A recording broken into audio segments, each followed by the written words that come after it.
Thank you. So kind.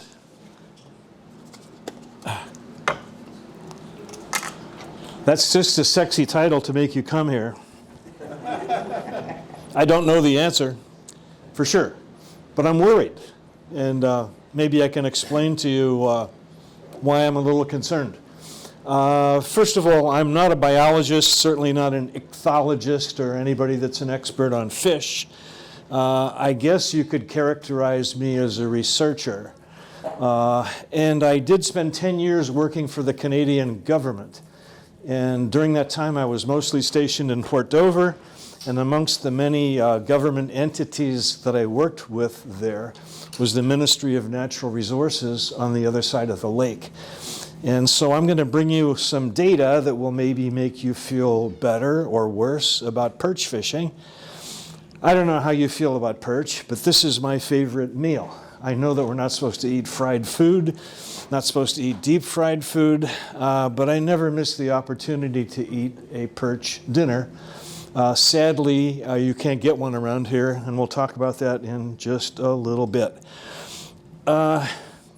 How could it possibly be that Lake Erie could run its way through yellow perch? And by the way, if it does, we're not 100% concerned that they'll go extinct because perch are endemic. They're in the other lakes, not to the extent that they've been in Lake Erie. And they're also in small lakes, and they're being raised in fish farms in Ohio. Not that I would recommend that you eat any of that stuff. Let's see if I can figure out how to use this.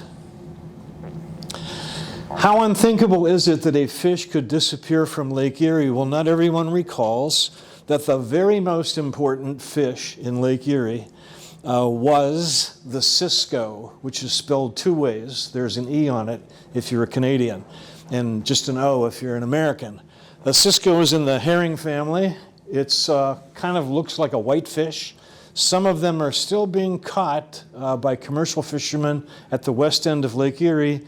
Interestingly, I was up in the Port Dover area with the ministry boys one time, and we heard a report that they were catching Cisco on the west end. We took a ride up to look, and the people that were catching them didn't know what they were. They thought they were sadly undersized whitefish.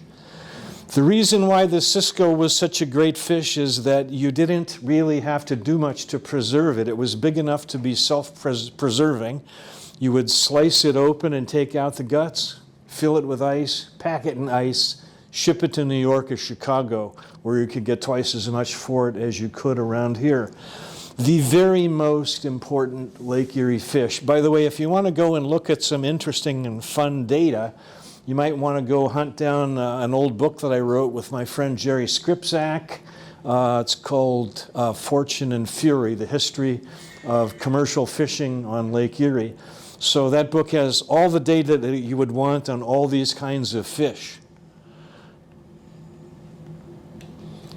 Of course, we all know about the blue pike, or we knew about the blue pike.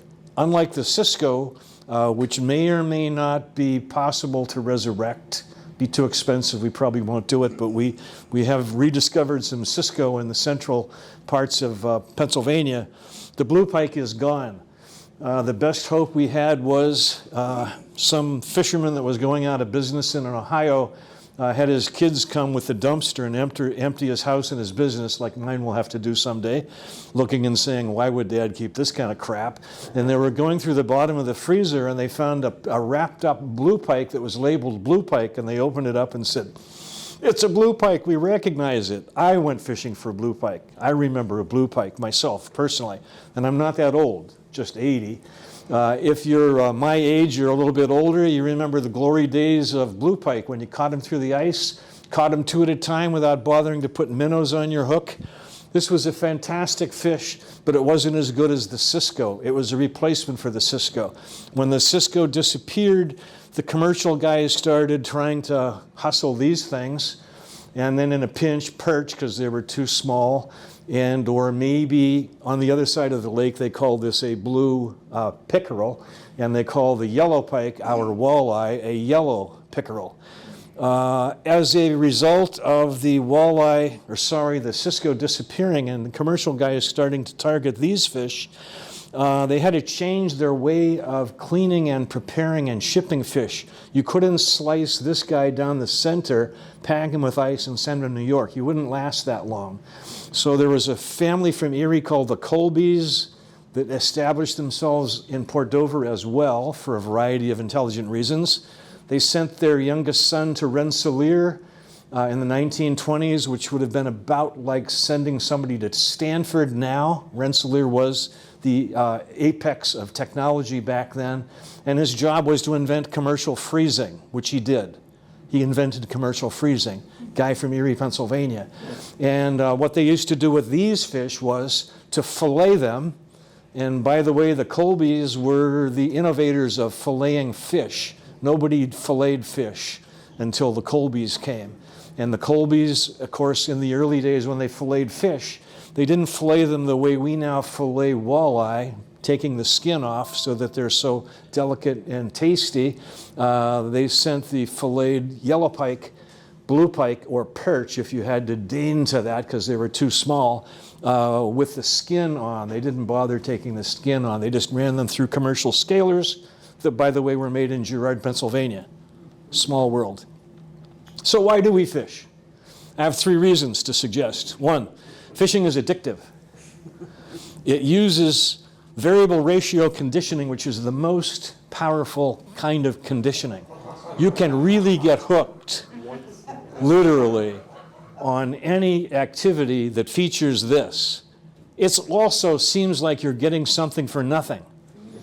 Now, a week or 2 ago, I went out walleye fishing with my friend Dan Benzer, and the first thing he did was to unload his 18 or 19 trays of lures so we could decide based upon the conditions what lures we should be using. And I said, quick question, Dan, how much did those lures cost? Well, he said, I do own Bay Rat lures, so I get a discount.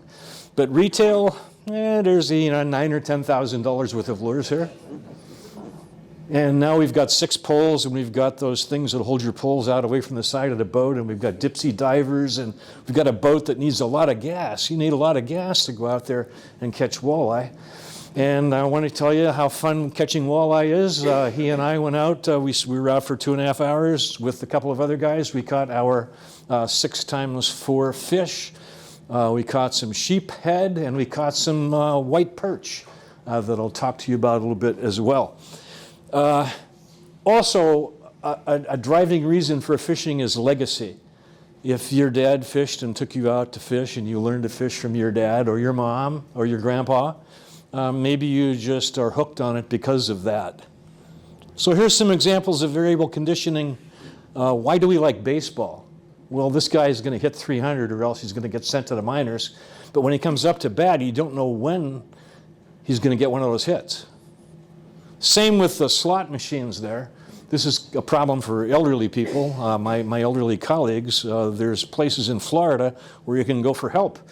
My wife and I have friends that would get on a bus and go someplace and they'd have so much money and they'd be 4 miles from home and spent all their money. They had nothing to eat because they put every penny in a slot machine thinking sooner or later I'm going to win. Well, here's how that works. I did go to a business school once. You take the fixed costs and the profit, and everybody has to pay their share of that when they walk in there. So you're going to lose. It's just a question of how long it takes. Here's an example of greed. This is a picture of the largest catch of Lake Erie Cisco, 1918, during the spawning season. Why would we allow commercial fishermen to fish during the spawning season? Talk about stupid.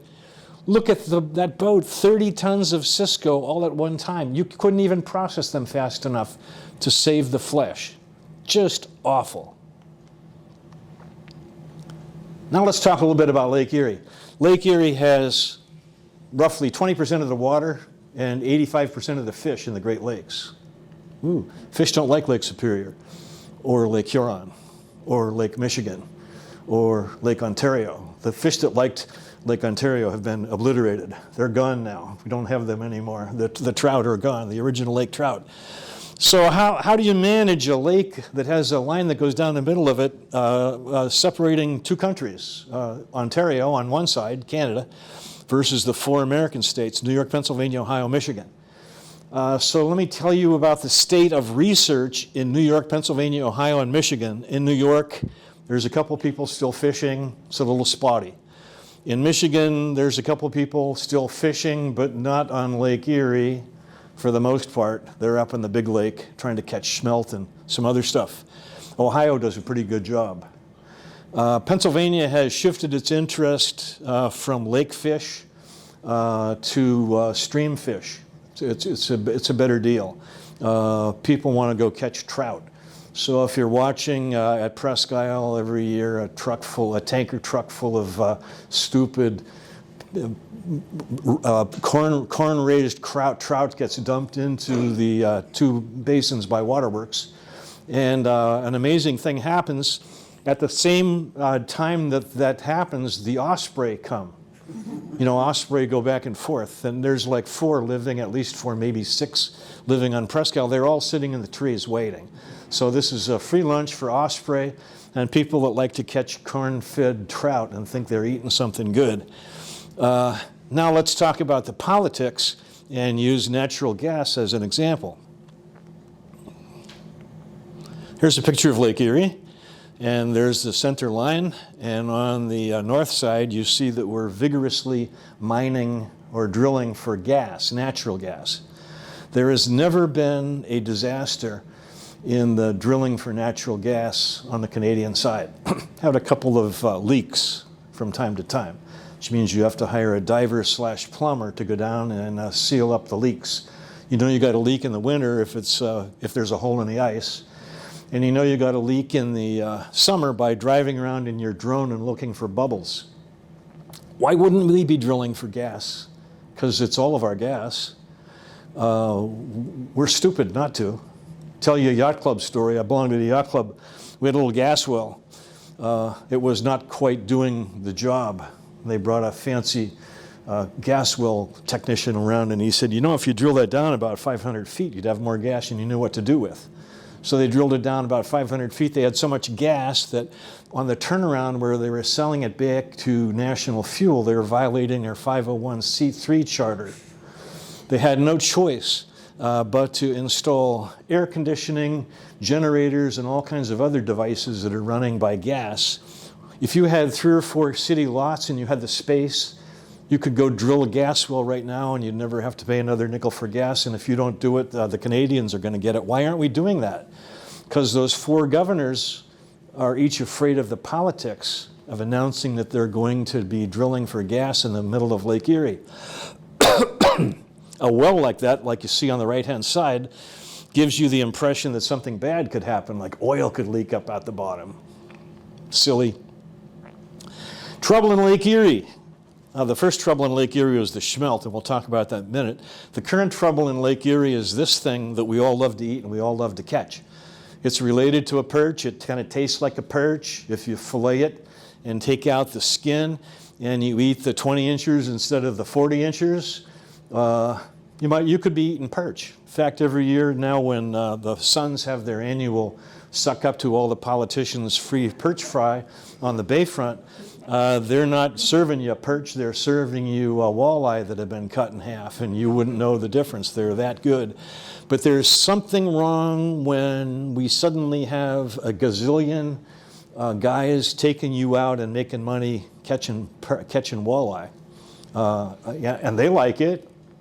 It's a great way to be able to cost justify having an expensive boat and $5,000 or $6,000 worth of different colored lures and all the kind of stuff that you need to actually go out walleye catching.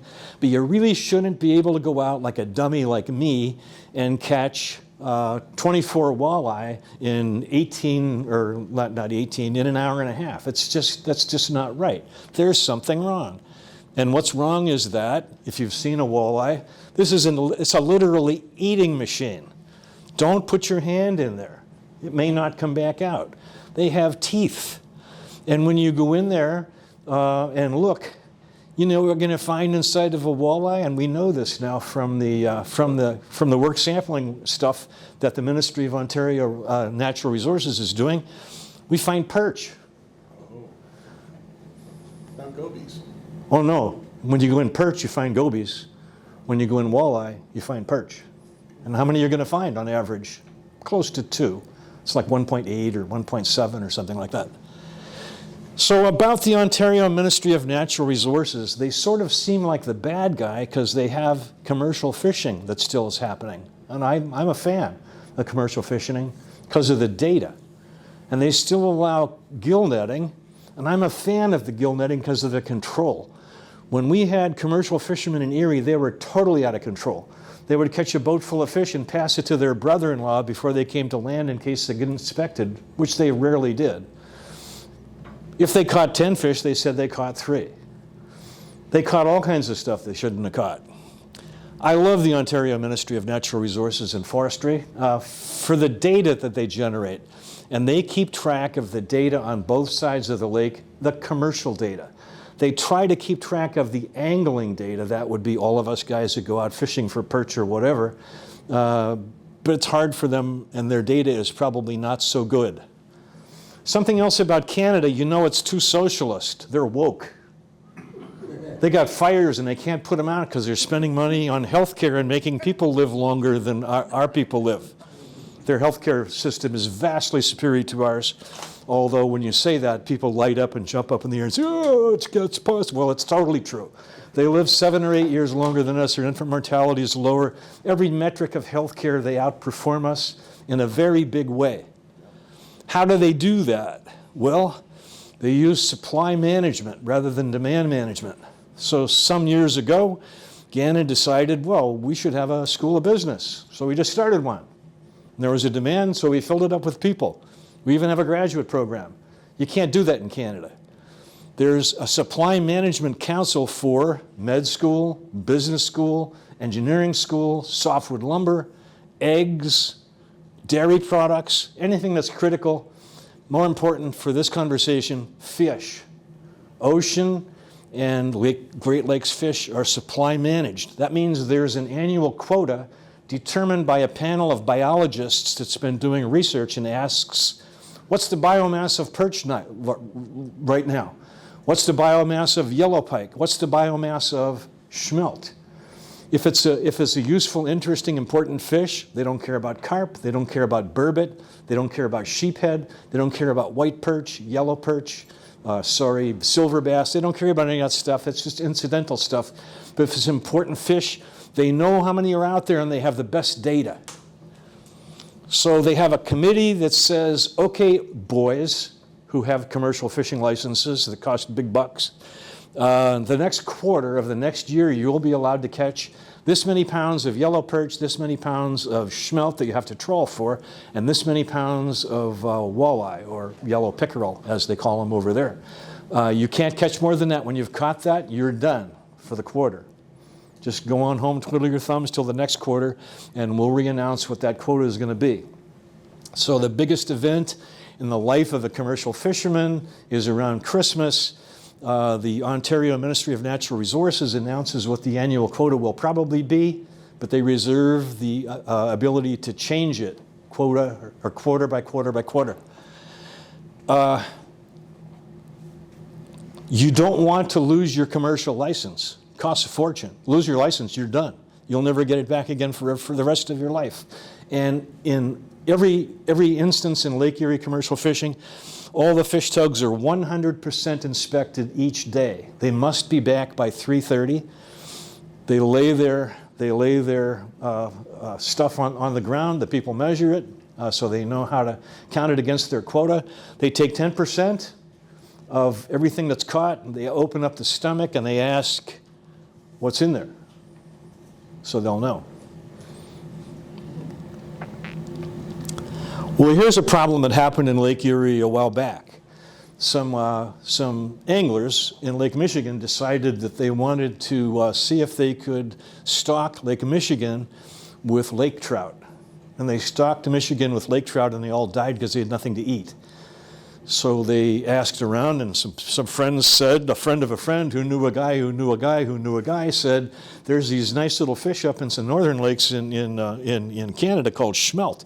If you were to put those babies in Lake Michigan, then the trout would have something to eat. So we inadvertently introduced a foreign species to Lake Michigan to try to support the angling industry. Now the Smelt didn't like Lake Michigan. Most of them left. And where did they go? They went north, they went through the Great Lakes, and they got to their favorite lake, that would be Lake Erie. Why would they like the Lake Erie the most? Well, 20% of the water, 80% of the fish. Cover, structure.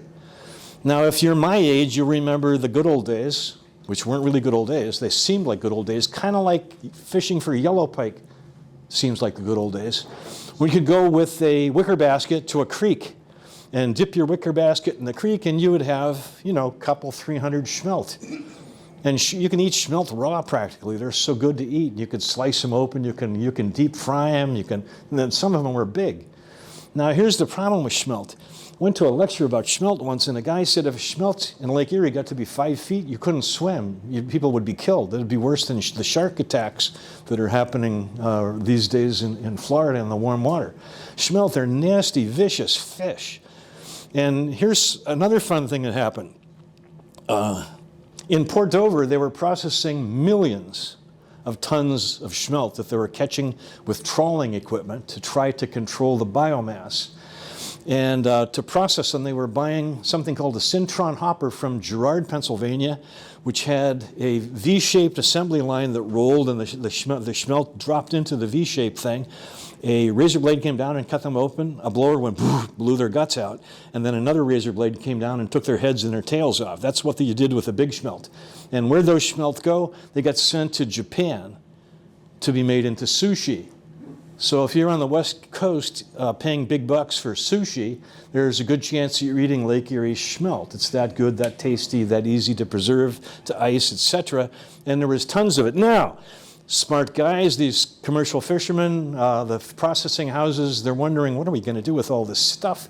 Guts and heads and tails. Man, they're shoveling tons of this stuff out. They contacted a couple friends of theirs who were mink farmers. Mink farming was quite big in Ontario for the coats. And they started feeding the mink the entrails from Smelt. Guess what happened? The mink all became sterile. They were watching them in their cages. They were having as much sex as they ever had, but there were no babies. What else could you conclude except that it was the Smelt that was making them sterile? To withdraw the Smelt stuff, which was free food for the mink farmers, the babies came back. The very best hypothesis, what happened to the blue pike, is this is what happened to the blue pike. The glory days of the Smelt, when they had taken over the lake, and it looked like there was an opportunity that Lake Erie could become a one-species lake, because these guys were eating everything. How would a Smelt eat a yellow pike? The answer is he gets there before the yellow pike grows up. They're just ravenous guys. So, But wait a minute, they didn't cause the walleyes to be sterile, or I mean, did they? say, not the walleye, the blue pike. Yeah. They did. Yeah, we're thinking eating too many Smelt. I'm not thinking that. I'm just reporting to you what's in the literature. University of Virginia Tech, a couple nice articles about that. The world's expert on Lake Erie is a woman, PhD ichthyologist by the name of Yao Ao from Virginia Tech. Why would Virginia Tech be the university that's most interested in Lake Erie? And the answer is because she's been working hand in hand with the Ontario Ministry of Natural Resources using their data to try to figure out how stuff works. So it could well be that this is the responsible party for the loss. The glory days of the Smelt, when we could go catch them in a basket, that might have killed off the blue pike. You get some arguments against that. So how did we save the lake? Ontario initiated a trawling program, which they tried to initiate in Erie, and the bottom topography was not good enough here to make it work. So the 2-3 Erie trawlers that took Canadian money to start trawling for Smelt quit. They didn't last even a season. But a giant big industry happened in Port Dover, and it was getting bigger and bigger and bigger, and now suddenly it's getting smaller and smaller and smaller. And where are the Smelt going? Maybe the same place the emerald shiners are going. Oh, where could that possibly be? The emerald shiners are in the small walleye. So the one solution that's been proposed, but it's just a proposal, and they're not going to do this in Ontario unless they get all the 4 American states on board, and that may not happen, is to reduce the catch size of a walleye.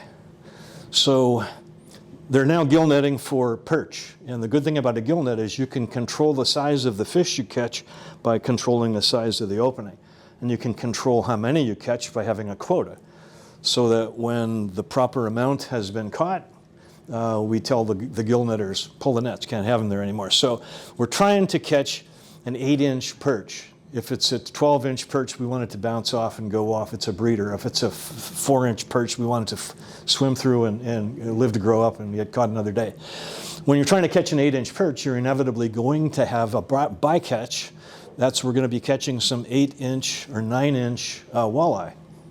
Oh, is that a good thing? Well, you know, you can't keep them. They're not allowed to keep them or sell them commercially, but we can look in their stomachs.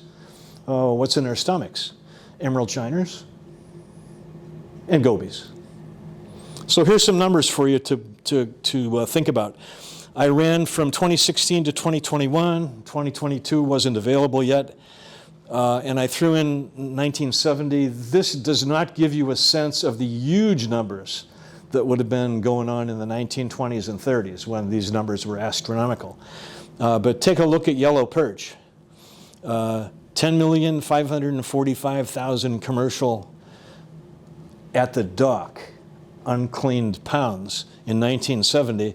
It went to 4,000 or 4,000,003, 4,000,008, 4,000,005, rounding some numbers, 3,000,002. 2020 it dropped to 2,000,001, and 2021 it made a little rebound, 2.1 million. I take this as a proxy for how many perch are out there. I don't take as a proxy for how many perch are out there the bitching that I hear from my friends who are perch fishermen to go sit down at the dock and catch nothing, or who go out and sit in their boat and catch nothing. Or when I go out and watch the perch pirate guys, they're not fishing for perch anymore because you're not catching them. They're just letting the boat drift back and forth, and they're catching walleye like all the rest of the people out there, and everybody's happy to do it. So I think there's probably as many perch as there used to be, and I'm going to guess that from looking at these commercial numbers. I don't think that there's going to be any more perch on this side as there are on the other side, but their behavior has shifted. Now let's take a look at walleye. Look at what's happening to walleye. Suddenly we have 11 million of those babies getting commercially caught. While we're watching we're carefully monitoring the quota. This would be bigger if they would let it go. And the effort required to catch them is minuscule. I also want to call your attention to something in case you've been ordering a perch sandwich at some high-end restaurant like the Erie Yacht Club and find you're getting a perch sandwich for $5.95 that hangs out both sides of the bun. You're thinking, oh, I never saw a perch that big. What is that? Well, there's a species called the white perch, which was branded as Lake Erie perch. And as long as you're catching those guys, and they get to be 12, 18 inches long, you're also probably going to find that you're catching white, or sometimes called silver bass, same size. When you fillet them and skin them, they look almost the same, kind of bloody, nasty. You ate some, right? Were they good compared to the walleye? I know Bill just went out, caught some fish. When you're going to a restaurant, that's what you're getting. You can't get yellow perch here. Just, they're not available. The guy in Northeast used to get them, but he's out of business. Joe Roots used to either get them or not serve them. He stopped serving them. He went out of business. I'm not sure if that's the whole reason. But I was giving a talk kind of like this, and sitting in the room was the fellow that runs the people that provide you restaurant food in town. Kersey, yes. Senior Kersey said, well, of course that's right. people were jumping up. They wouldn't tell me they were serving me a perch sandwich and give me a silver bass.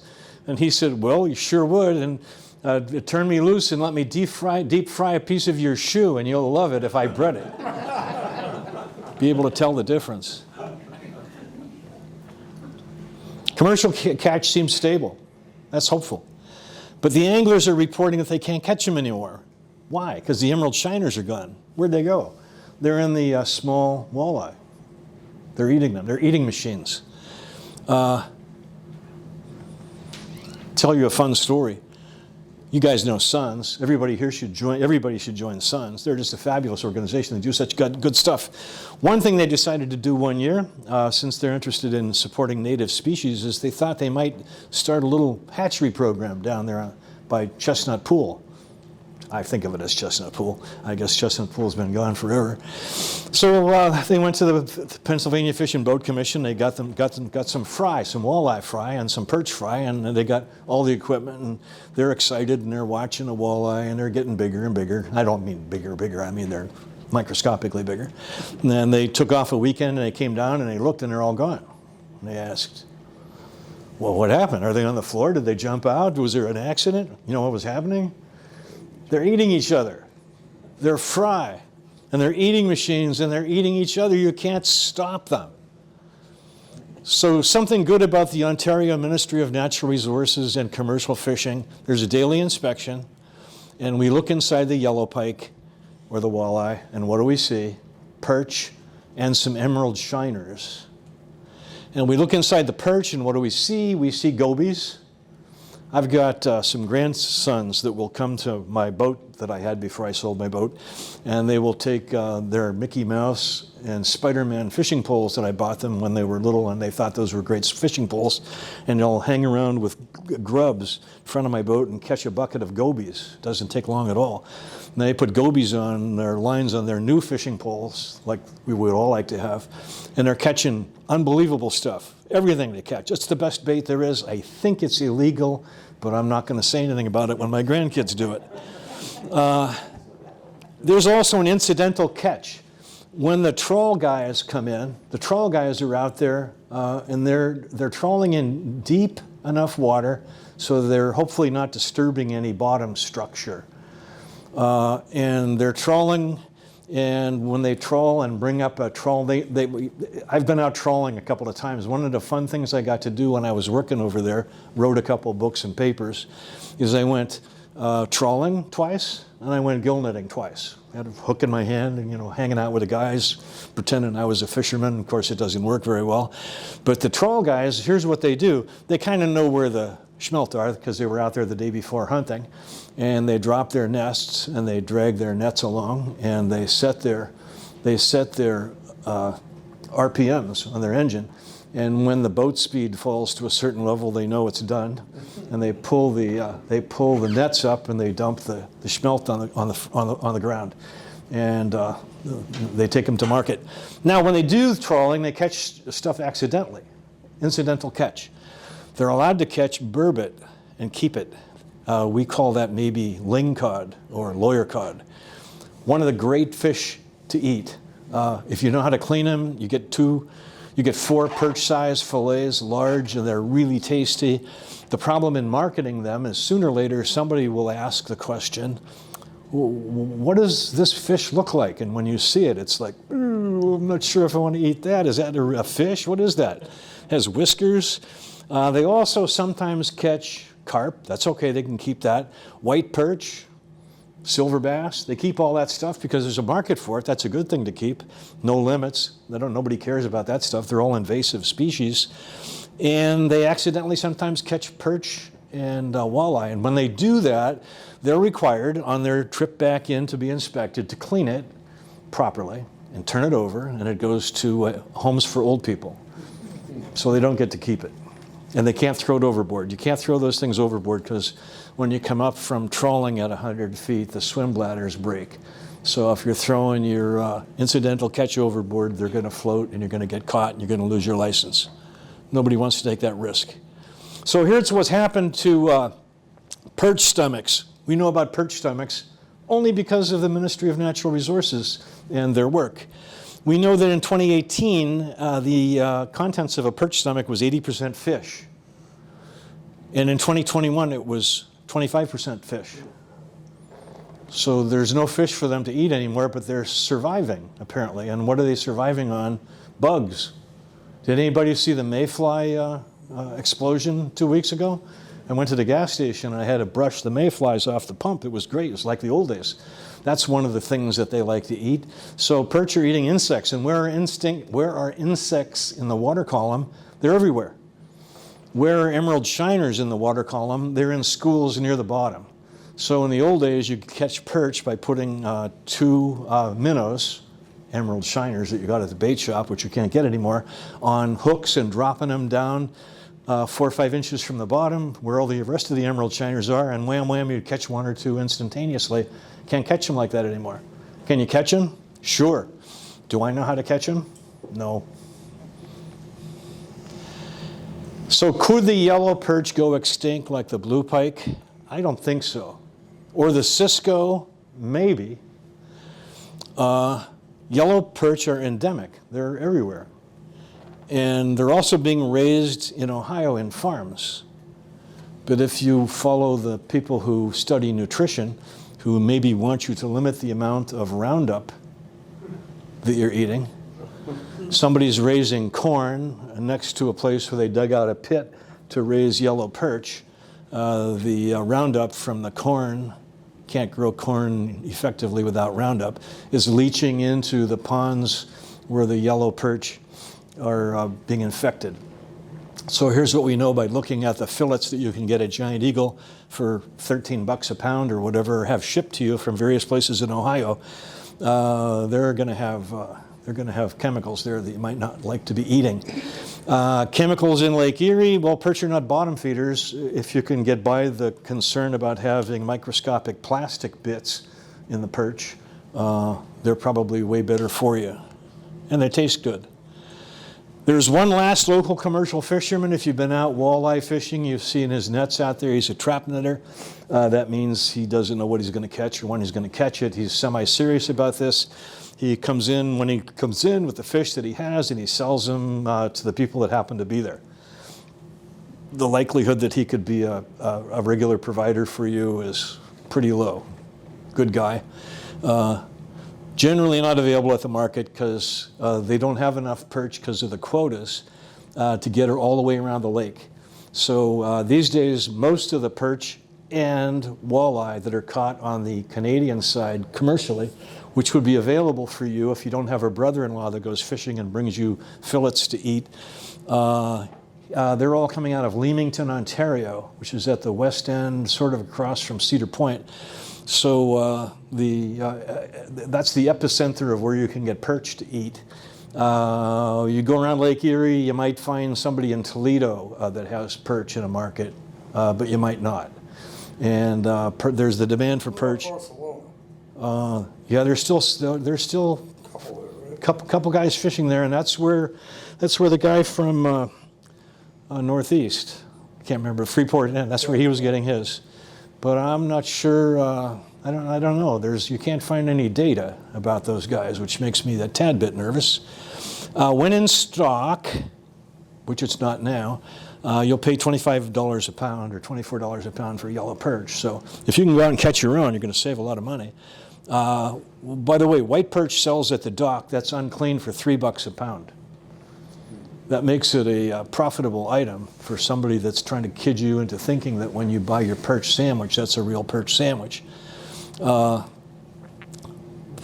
perch, 13 bucks a pound, 14 bucks. Just, go Google this up and see what you can do.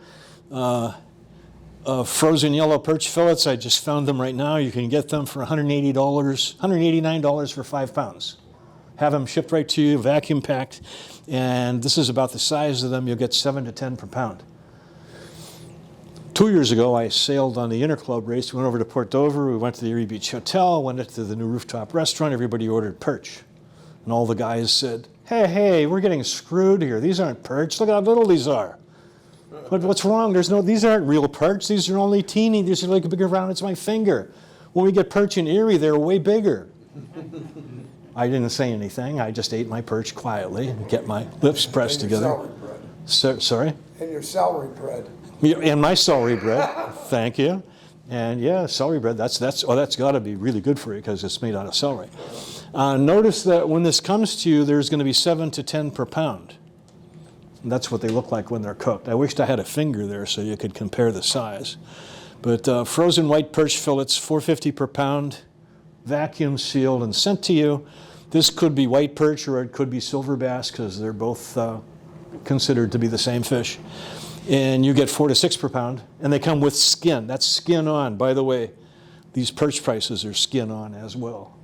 So if you're the kind of person that fastidiously wants to slice the skin off, you don't trust the scaling machine, that's another step for you.